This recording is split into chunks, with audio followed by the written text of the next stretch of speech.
Hello, good morning. This is Joy News Desk. I am Denicia Pomaije. We're also live on DSTV channel 421 and GoTV channel 125. Coming up, Environmental Protection Authority and National Security intercept more than 1,000 Chanfang machines at Tema Port. We have our cameras there for updates. Also, Baba Jamal returns to Parliament, this time with the Ayawaso East seat following his victory at Tuesday's by-election. I dedicate this victory to my 93-year-old mother, Mimi, for promising to support me and ensuring that one day I'll go back to Parliament. Today, her vision and wish has come true. These plus some business updates on our desk. Do stay with us.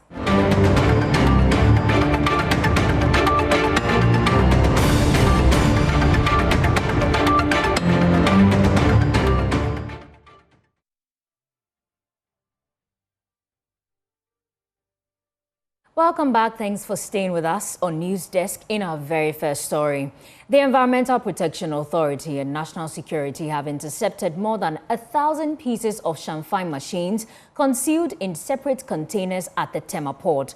The Tuesday night exercise comes just weeks after the EPA uncovered more than 200 Chanfang machines hidden in 14 shipping containers in a similar operation.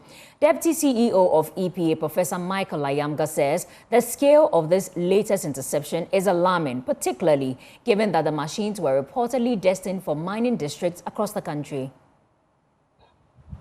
Natural resources, lands and natural resources, who also doubles as the Minister for Environment. He came to inspect a consignment of equipment suspected to be Chanfang machines. That was impounded by the EPA on the tip of the National Security. The National Security, after customs had suspected that some of these things were not allowed, the National Security, as the last line, tipped us that these items were imported in contravention to our ban issued on the 29th of October 2025. And upon inspection, we realized that these equipments are those that are being used on our water bodies. So upon briefing the minister, he came in here today, and also upon the instructions of my boss, Professor Nanama Abraham-Kluche, who herself was here last week. I also came to work with the minister to ensure that everything is intact, and we discuss the next steps as going forward. We are looking at almost 1,200 Chanfang machines within this short space of time. So we are of the opinion that this, the ports and points of entry are a very important frontier of the fight against Galamsey. So the minister has instructed that these items remain seized and kept under surveillance. We are going to meet, debrief, and then plan the next steps. Find the importers, because we can't always take the machines, destroy them, and then they go back and bring some. So our initial thought is to blacklist those who import these things, to look at the importers, look at the companies, and even to some extent the agents that are attempting to clear them. That once we tie you to these activities, will at the end of the day blacklist you so that you can't even do business in our ports. We want to send a very clear message that that ban was not a fluke.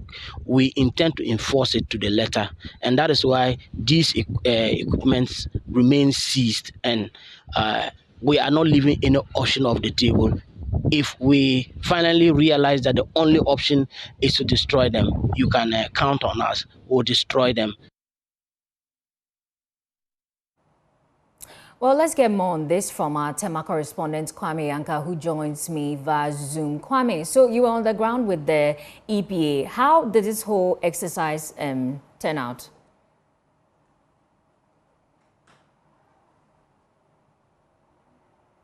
Can you kindly unmute for us?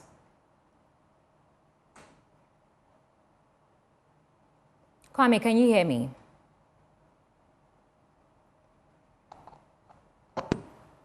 Okay, Kwame, I was asking about this containers with Chanfang machines that have been intercepted by the EPA. What do you know? You were on ground. What can you tell us?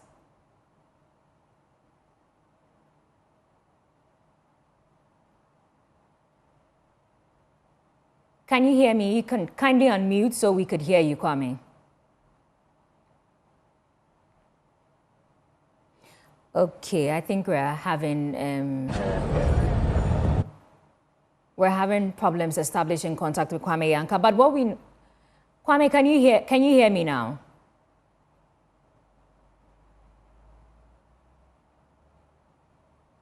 Okay, so what we are gathering this morning is that the Environmental Protection Authority and also the National Security have intercepted more than 1,000 pieces of Chanfang machines concealed in separate containers at the Tema Port.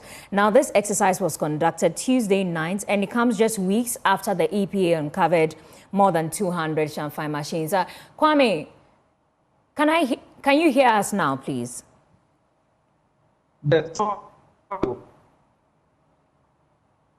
Yes, go ahead. No. Right. So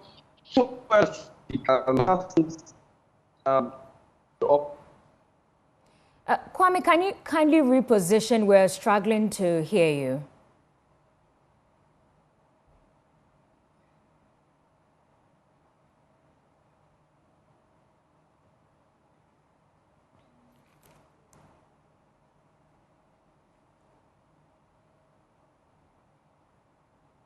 Oh, it's unfortunate we are not able to establish proper connection with our correspondent, Kwame Yanka, who is on the ground for us. But what we know this morning is that the EPA, together with the National Security, they have intercepted more than 1,000 pieces of Chanfang machines, which were concealed in separate containers at the Tema Port.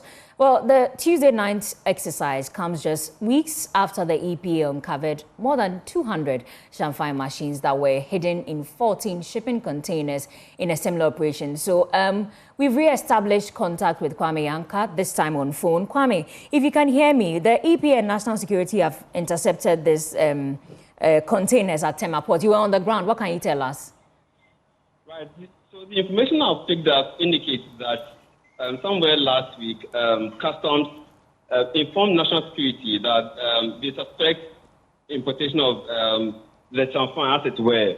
So National Security took this up and then intercepted the consignment and then informed EPA about the interception, for which EPA also took this up because this part of the country's effort to, as it were, fight galamsey, which is having a direct consequence on the environment and in the country as a whole.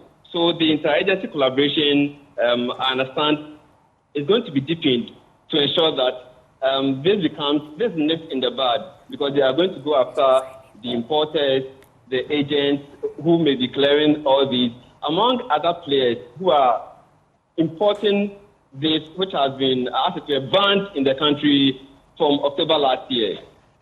Okay, Kwame, so are you able to tell us what the EPA and National Security, have they been able to establish who imported, which company or individual imported these containers, these Chanfang machines, I beg your pardon?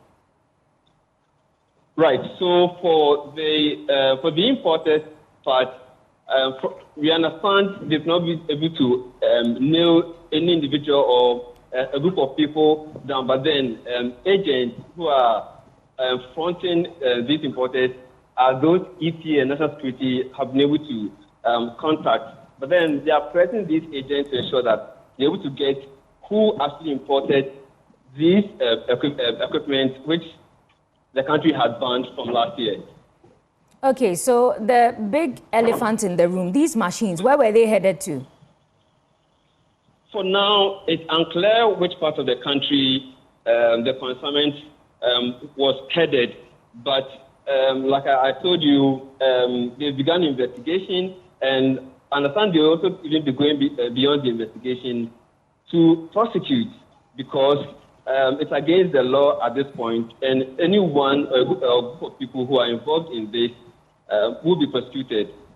We know that the EPA sometime last year conducted a swoop somewhere in the Ashanti region for those who were manufacturing these Chanfang machines right here in Ghana. And we also know about the ban on importation of these machines because of its linkage to illegal mining. The Deputy CEO of EPA, Prof. Ayamga, also stated that they wanted to put their radar on these agents that clear them from the port. So if you are not able to find out who imported them, we don't know who cleared. Okay, as we speak, before the EPA and National Security intercepted them, were they already cleared and were waiting to be moved from the port? So, as I speak to you, the seized containers are under surveillance at the Tema bonded terminal, and they believe it will help them track whoever is involved. So they'll be relying heavily on the agent because at this point, they are unable to tell who actually imported these. But then, with the help of the agent, they're able to get to the bottom of this importation.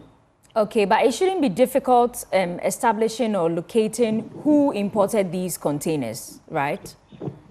Yes. So from the EPA's and the excuse the agents are giving is that they only contacted the agent on phone and have not. They've only contacted the importers on phone and not in person. So might not be able to tell whether it's person A or B at this point. But I believe the state security agencies will be up to task at this point, and we'll be able to fish out whoever or the team or whoever is behind this importation. Okay, in your engagement with the EPA, I saw the EPA boss herself and the deputy as well. You said that these particular containers are under heavy surveillance, but are they extending the surveillance to other shipments that they suspect may be carrying Chanfang machines or perhaps excavators which are destined for illegal mining areas mining areas? Certainly. It is the reason Customs was able to bring in national security, which then impounded the containers. So, like I said earlier, it's an interagency collaboration whereby Customs, National Security, Environmental Protection Agency, and others who are needed in the fight are collaborating. So, right from the port, which is the point of entry, one of the points of entry into the country, all these agencies are working very hard to ensure that information is relayed, shared among them, and then action is taken where necessary. So it's in that vein that they were able to more or less impound these containers we are talking about this morning. Okay. Do you have any idea when next the EPA will strike? Well, at this point, I'm unable to tell. But then, it's like I told you, or you even indicated earlier that EPA has its radars on. So once they bring to seize these containers or the consignment, they believe whoever is behind it might be wanting to bring in more as far as the country or their business, which is the illegal mining or galamsey, keeps them alive. Okay, Kwame, this exercise the EPA has decided to undertake, from last year, checking the influx of Chanfang machines, both manufactured here and imported. It's been going on for a while. Are they telling you about the success rate of this exercise? Yes, so for now, I understand they've seized over 1,000 of these equipment. So, over 1,000 is quite a lot. And had these equipment found their way into the mining areas, the illegal mining activity would have definitely flourished because the Chanfang, as it were, plays an important role in making sure that they're able to extract whatever they want from the soil, which in turn pollutes the country's water and its effect on the citizens, as it were. All right. Thank you so much, Kwame Yanka. Kwame Yanka is our correspondent in Tema. Well, away from Tema Port and illegal mining, Baba Jamal is making a return to Parliament following his victory in the just-ended Ayawaso East by-election. The Electoral Commission declared him winner of Tuesday's by-election. Well, the election was held to fill the vacancy left by the death of the late Member of Parliament for Ayawaso East, Nasser Ture Mahama, in January, and it saw voters across numerous polling stations head to the polls on Tuesday, March 3. Here's more.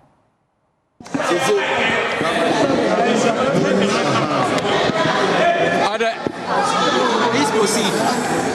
At the end of the voting exercise for the parliamentary by-elections for Ayawaso East Ayawaso East constituency, 5 candidates contested. The first one is Baba Jamal Ahmed, and he polled 10,884 votes. The next candidate also polled 43 votes. The second candidate, please let me retake. There are 5 candidates who contested in the polls. Is Baba Jamal Ahmed, and he polled 10,884 votes. The second candidate on the ballot is Ibrahim Idrisu, and he also polled 43 votes. The third candidate on the ballot is Yusuf Ali Baba, who also polled 4,009 votes. The fourth candidate is Muhammad Umar Sanda, who also polled 1,885 votes. The fifth candidate, also an independent candidate, is Kano David, and he polled 104 votes. In all, we had 16,928 valid votes. 120 votes were rejected. And in that case, total votes cast amounts to 17,048. Looking at the just announced results, I, Samuel Mofori, the returning officer of Ayawaso East constituency, hereby announce to you your new MP-elect, Honorable Baba Jamal Ahmed. Let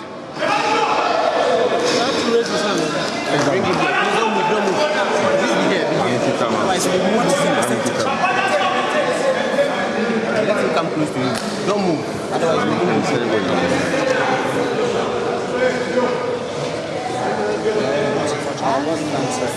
On this note, I hereby introduce to you your MP-elect in the name of Honorable Baba Jamal Ahmed. Congratulations, Honorable. A word with you. Yes. Let's do it nicely. Right, Honorable, talk to us your reaction to this victory that has come through. In the first place,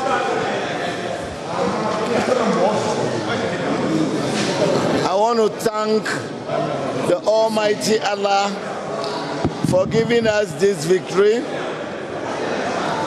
I want to state that this victory is not for me, Baba Jamal, alone. It's for the good people of East Ayawaso. I want to thank all of them for having confidence in me and electing me as their parliamentary candidate or parliamentary candidate-elect. Let me state that I dedicate this victory to my 93-year-old mother, Mimi, for promising to support me and ensuring that one day I'll go back to Parliament. Today, her vision and wish has come true, and I thank Allah for her life, and I dedicate this victory to my mother, Mimi, and also want to thank my wife here and my family, my children, for the spirit of endurance that they've gone through since I made this project my vision to go back to Parliament. I know they've gone through a lot, and I thank them for standing beside me and supporting me all this while. I want to also give special thanks to the national executives of NDC the chairman and the general secretary. I want to also thank the regional executives of Greater Accra. I want to also thank the constituency executives of East Ayawaso, and more so my people from Akwetia who came in their numbers to support me for this project. I want to thank all of them. Let me also give a special thanks to the president once again for finding me worthy to go and work in Nigeria. Those few months that I stayed in Nigeria has added to my experience, which I'm taking to Parliament to serve this country better.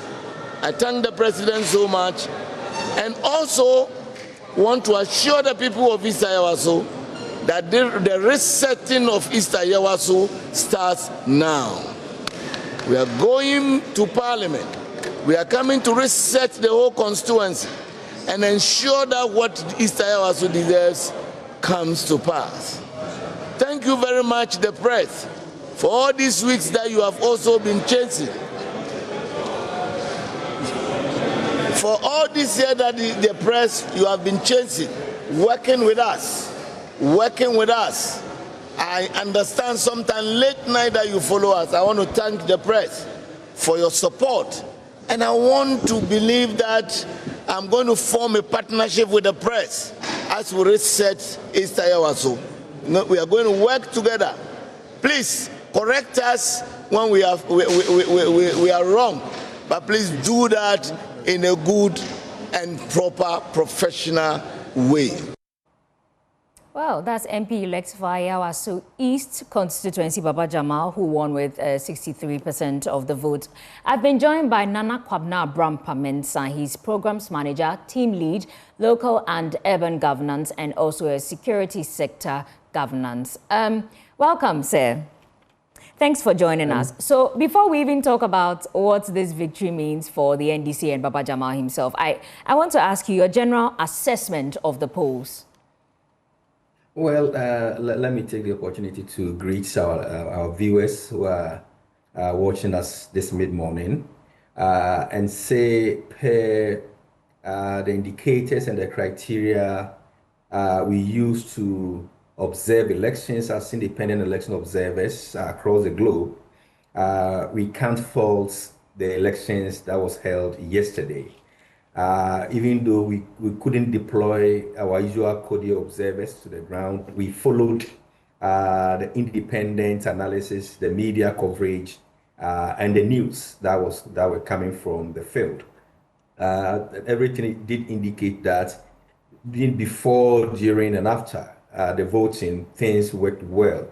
For example, when we are accessing our election as cordial secretariat, we look at the time that ballot materials arrived and when voting actually started. I was privileged to watch your interview with my good friend Koko Emidoho, who said that he had visited some polling centers, and in all, the voting started on time. All materials were available. The polling staff had set the polling center in such a way that secrecy was assured. There was presence of party agents for the political parties as well as security.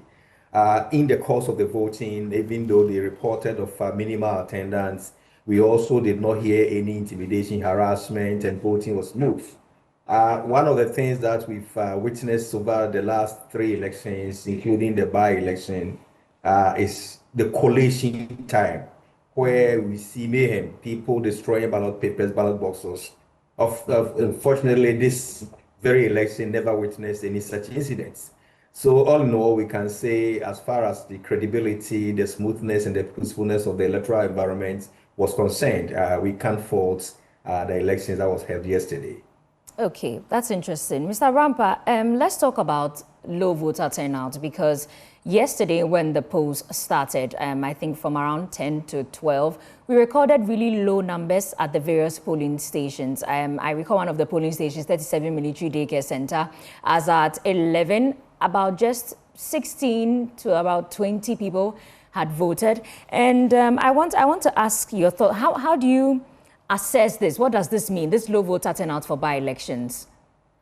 Okay, so one, I did a rough calculation. The electoral officer who announced the results did not go into the voter turnout percentages, but I did my own calculations here. If indeed what people they were saying, the total voter expected was around 40,000, and in all, including the rejected ballots, we have 17,048.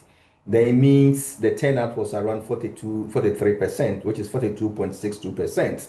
It's discouraging, but I'm not surprised because by-elections generally usually attracts a low voter turnout, and there are multiple factors that account to that. One, Ghana have two elections during the general elections, combining parliamentary election to with presidential elections. So that combination has its own enthusiasm and preferences. So even if I don't want the parliamentary candidate there, I'll go and vote for the presidential candidate. So the dual election itself attract people to the polling station. Secondly, the enthusiasm generated around general elections is not comparable to that we have in by-elections. If I take your station, for example, a year ahead of the elections, you have your countdown. You branded your vehicles, you branded your offices, and I've forgotten the name, election headquarters or something of that sort. You generate the interest even a year to the election. So it encourages, it gingers people up to try and be part of the process. This media hip-hop, this media campaign is not seen in by-elections, which are close and have short period to conduct per the constitutional demand. Thirdly, most of the, which of course you can argue against me here, most of the by-elections, people travel long ways to go to their polling centers to go and vote. I said the same thing in Asankregwa when we went for the Asankregwa by-election, that most of the people do not live in Asankregwa. They live in the major cities, Accra, Kumasi, Takoradi, and the rest. It will be very difficult for them to transport themselves because of by-elections. So you expect in the rural constituencies a low turnout. However, people will argue against a major city constituency like Tema, Ayawaso East. Can we also do the same analysis for Ayawaso? So I'm wondering what factor in that aspect can come. But generally, by-elections have been have recorded low turnout over the years. Okay. One thing, probably I'm throwing it out for media, for civil society, for election watchers to also analyze to see whether the increasing monetization, the perceived vote buying also has impacts on results. Okay, Mr. Abrampa, we'll come to the vote buying shortly. I would have you hold. Right, sure. We've been joined by Madi Jibril. He's acting director of elections and IT for the NDC. Mr. Jibril, I mean, Info Analytics projected 75% win. Baba Jamal was able to garner 63%. That's an unexpected victory, is it not? Yes, it's a good victory. When I saw global info analysis projection, for the first time, I doubted the figures, because the dynamics for the Ayawaso East election is different. It's different totally. So I thought that you could have looked at those ones and then project even better than what they have done. But for most important, the NDC have won the election. Based on available data that we used in the election. I know people are talking about the turnout, but we are forgetting also about the real data of Ayawaso East. Yes, it's 40,000 plus, but about 13% voted Ayawaso East don't reside in Ayawaso. Yes, 13%. Most of these are living in Medina, Adenta, Kaswa, and Amka. Okay, and you think that's accounted for the low turnout? Yes, that's accounted for the first low turnout. Two, the other thing that accounted for this low turnout, you see, after our primaries, many people saw that our primaries is the end of the process because our stronghold. So once you have won that one, automatically are a member of parliament. So why do we worry ourselves to go out to vote again? Okay. Then the issue of our primaries, what happened during our primaries. Also, added to the issue of the lower turnout in the election. You mean the votes? There are The many votes? factors Is it the that- votes buying allegations? Yeah, there are those allegations because on the practical of the code, somebody will tell you that if I want to go and vote, I also have to get some television or at least mobile phone to go and vote. Yes, or eggs. No, eggs, I think that they were really taking eggs before they bring their pass already. So, so those are the things that account to the load and out of the election. However, we are okay with the numbers. If you look at the real data, it means that we have gone beyond even 57 or 52% turnout. Okay. So now that I understand from your perspective that most of the voters there do not reside in that area and they have to commute to come there, that accounted for the low voter turnout. But what do you think worked for the party, NDC? What worked for Baba Jamal and the NDC to secure this victory? I mean, apart from the fact that it's already a stronghold of the NDC. You see, this election also, I have seen that the party have shown its strength. It's a party that won this election. Because there are many things that went against us in this election. And if you have not been strong, we would have lost this election. Would have lost the election. It's only that our opponents are not strong. Our opponents are not strategic. Don't you think it's because you had incumbency advantage? I mean, your party is in power, right? In fact, this is the first election ever in by-election that party ran the election on their own, not on any government strength. Yes, if you observe, this election that you really see any even one ball, one street light fixed in the name of the government in the constituency. So the government, because it's a strategy the party also is adopting now. But we saw that run not to elections cut on you. your strength, not on the government strength. We saw some of the party stalwarts in the constituency during the voting, at least. Come again. I'm saying that we saw some of your party bigwigs at some polling stations, so maybe that could have added to your incumbency advantage. No, they are party executives. Watch those who came to the vote. These are party executives who still hold their party position. Yes. So the party machine have got to work for this election. And we have cautioned ourselves towards the election. Once you always allow government to rely on government to win elections, in the future when you don't have a government support, you can't win election. And that is our opponent's problem now. You have not realized that if you watch 4 out of 4, we have won those elections this time around. Probably Mano, Akwetia, Tamale Central, and now Ayawaso East. So, party won this election. Coupled with the challenges that started from the primaries, before primaries, then after primaries, and then even into the election. Okay, so Baba Jamal is heading to Parliament now. Nothing stands in his way. How will the NDC consolidate victory in the constituency, in the area? The party will be still strong in the constituency. As a member of Parliament, you don't depend on Baba Jamal to prove the people of Ayawaso East that has come to serve. Because one of the challenges that confronted us in this election is when people they were able to campaign against him that he's not coming from Ayawaso East. So these are things that for Baba Jamal himself must work towards. Because if he works well and serves the people of Ayawaso well, then they will accept him. As for the party, we are still strong in Ayawaso. Well, in his victory speech, he says the reset starts now. So what are the immediate plans to develop the area? Because after elections, what the people want is development. You know, Ayawaso East development is more of a human-centered, how to develop human resource of Ayawaso East. Because if you take the statistics of Ayawaso East, these are people, most of the guys in Ayawaso East, their main issues are more other trade or traveling outside the country.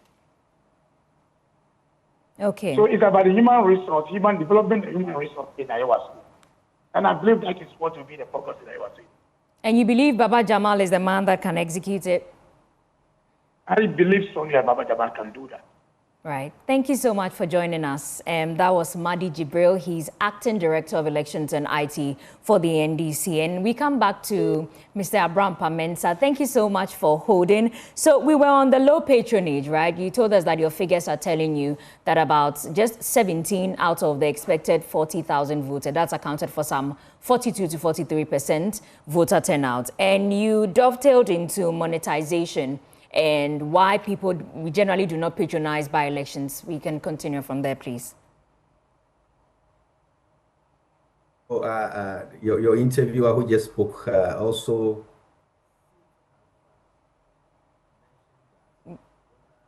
pre-election environment primaries, the monies that change hands will have any influence on that. I did a brief assessment in my own hometown in Kare and Achuma Wabeja constituency when the MPP was doing a primaries, and after the primaries, one common complaint that most of the people of MPP supporters in the town, which I think would translate to many other constituencies in the Ashanti region, that accounted for the low vote turnout for low votes that the NDC MPP got. Some of the things they were saying was that if the delegates have taken their fridge, they have taken their television sets, they have taken their money, let the money and the fridge go and vote for them.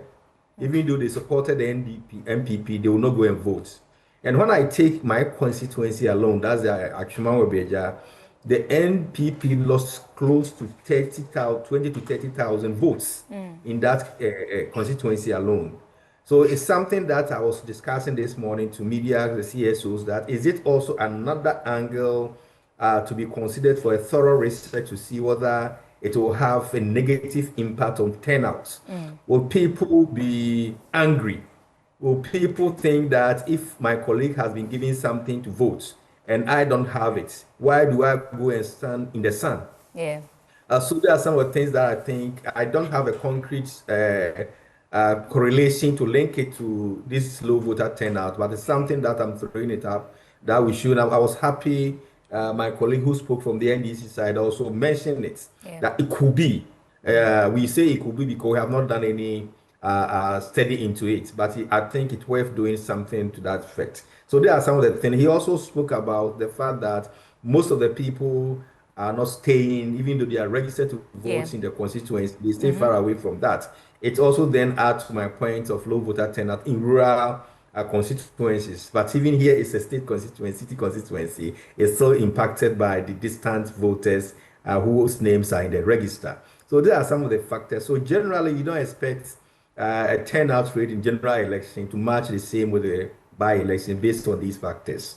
All right. Thank you so much for joining us. Nana Kwabna Abraham Pamenta. He's Programs Manager, Team Lead, Local and Urban Governance and Security Sector Governance. Thank you so much for joining us, sir. You're welcome. Now, moving away from the Ayawaso East by-election, the Shea tree, also known as the northern cocoa, is a major source of income for thousands of women in northern Ghana. Unsustainable logging, charcoal production, bushfires and land clearing are, however, destroying Shea parkland in the Upper West region. The loss of these trees is not only threatening livelihoods, it's also worsening climate change impact by reducing forest cover, increasing heat and accelerating land degradation. On climate evidence, Joy News' Rafiq Salam reports that climate experts want urgent legislation to protect the Shea tree and safeguard the region's climate resilience. The Shea tree, one of the endangered tree species of the Northern Savannah Ecological Zone that grows in the wild. Despite its huge economic benefits and potential, its existence is however under threat as it faces extinction from unsustainable logging, charcoal production, bushfires, and land use changes. The main suspects in this criminal act are hunters, farmers, and women. Valentine Danor works as the head of research and learning at non-governmental organization Punet North. He averred that there is a decline in business in the shea butter industry, and as a result of that, many people have lost their jobs.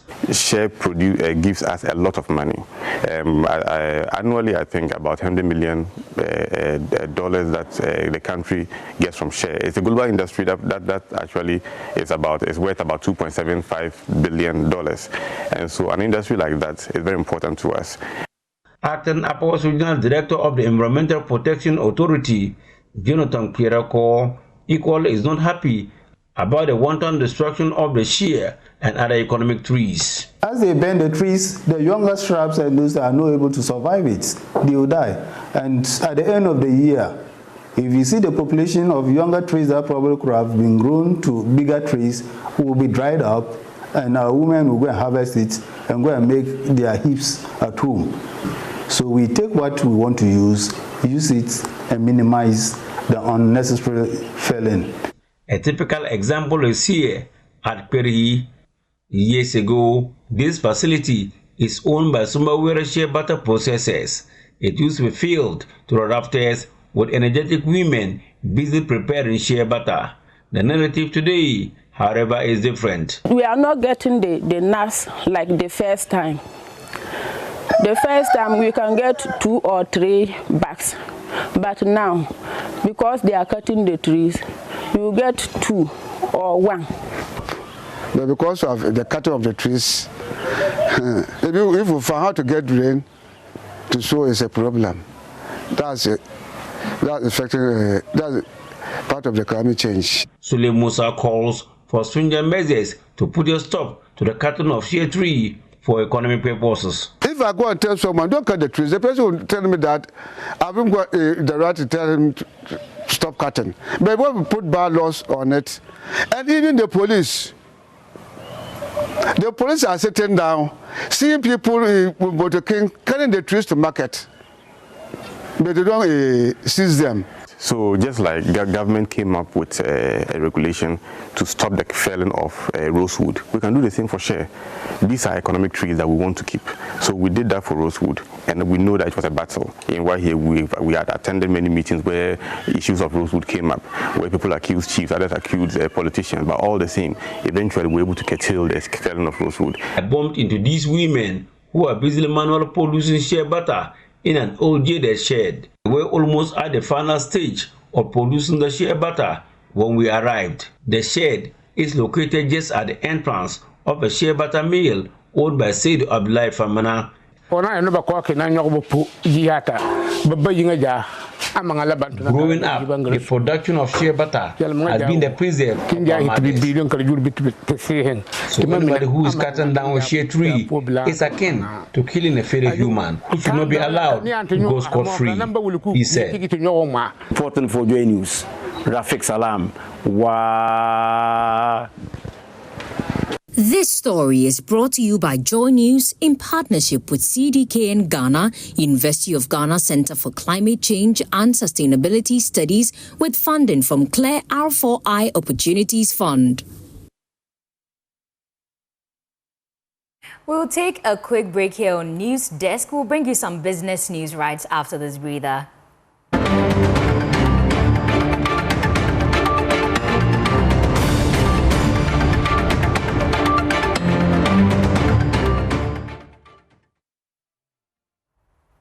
Well, it's time for business, and Michelle joins me in studio. Hi. Hi, Poma.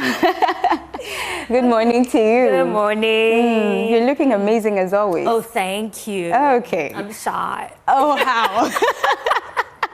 Now let's get into our stories. Today we're having some great news, and of course the first story is about MTN, where the Chief Executive Officer of MTN Group, Ralph Mupita, has underscored the importance of adapting 5G technology to accelerate digital services and stimulate economic growth. He noted that Ghana is ready to deploy the next generation network following regulatory approval, stressing that 5G will be critical for enhancing efficiency in key industrial operations. The 5G being available in Ghana would transform and accelerate growth. And let me give you some proof points towards that. I think the first one is, more and more citizens, communities are consuming digital services at home.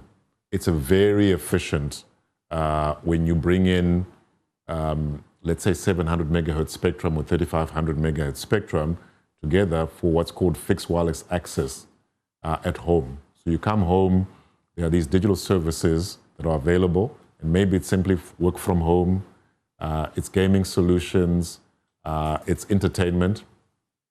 5G is a great technology for that, for fixed wireless access and enabling homes to be self-sufficient.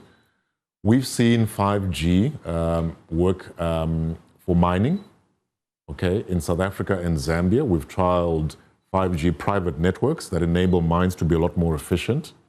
And so we have the evidence. We went to China, we saw it in China, and then we've deployed some of this, particularly in the mining space, but there's a big B2B opportunity, logistics, mining, ports, that 5G private networks can enable to accelerate growth. And some of the issues we're dealing with, which is really the issues around quality of service, having much more consistent, high-quality service. In some of the markets we're operating, I'll use probably Nigeria and South Africa as an example, where they've deployed 5G for some time, is the quality of the connection is so much better, you know?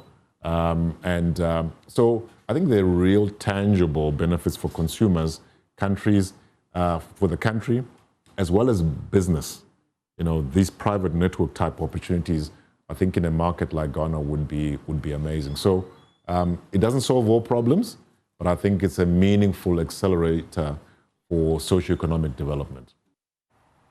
Well, decades after its founding vision under Dr. Kwame Nkrumah, PSC Tema Shipyard is set for a major retooling, build ships locally, creating jobs and boosting Ghana's maritime standing. Chief Executive Officer Osman Suleimana says the board and management are driving modernization efforts. He was speaking at the board's maiden inspection visit to the facility in Tema. Kwame Yanka has more. The PSC Tema Shipyard Limited, a strategic national asset dating back to the era of Dr. Kwame Nkrumah, has suffered neglect, obsolete equipment, and years without major retooling. When the new administration took office, officials say they were met with a facility overgrown with weeds and barely operational. Dock 2 of the facility, for instance, had been shut for nearly 3 years as critical safety systems were missing. Key machinery, including cranes installed over half a century ago, had outlived their prime. Chief Executive Officer of PSC Tema Shipyard, Osman Suleimana, says modernizing the operations remains government's priority. We went into the pump house. The pump house, according to ASL, the recommendation was that it was not fit for purpose. Rehabilitation is ongoing and it is almost about 80% completion. At the hearts of the dock, that is dock 1, when we took over, there were no even stanchions. Stanchions is the basic health and safety that has been done. You go into the marine shop, yes, when we came in, there were some of the equipment were even being moved. It was just a timely interventions of most of our party food soldiers also. They stopped that level of stealing to some extent. That has also been fixed. And that is what we use in our operations. We went to Dock 2. Dock 2 was not operational for almost 3 years. When we came into office, within 6 weeks, we've been able to fix. And the first beneficiary has been the GPHA. They have been able to service about 3 tugboats. And we've gotten some other vessels from the fishing harbor. We have done about 9 since 2025. Board Chair Dr. Sipayanki commends the management for their initial progress made since taking office. Before the tour, we sort of have had opinion that the dry dock, shipyard dry dock, really was very, very degraded. But I've seen that since 2025, January, February to now, so much has been done to really bring the facilities here to a very good level. Well, that'll be it for business. But Poma, indeed, if this is implemented well, I believe will help boost our broader industrialization and then maybe the 24-hour economy ambition. Yes. Especially since it's already been passed by Parliament, the bill has already passed. So hopefully it will create the job 133. All right. So viewers, for more business news, please log on to myjoyonline.com. I am Michelle Ejekun. Thank you. Thank you for bringing us business. And that's it for Joy News Desk. For more news, please do log on to myjoyonline.com. My name is Denisia Pomaide. Have a lovely day. Good morning.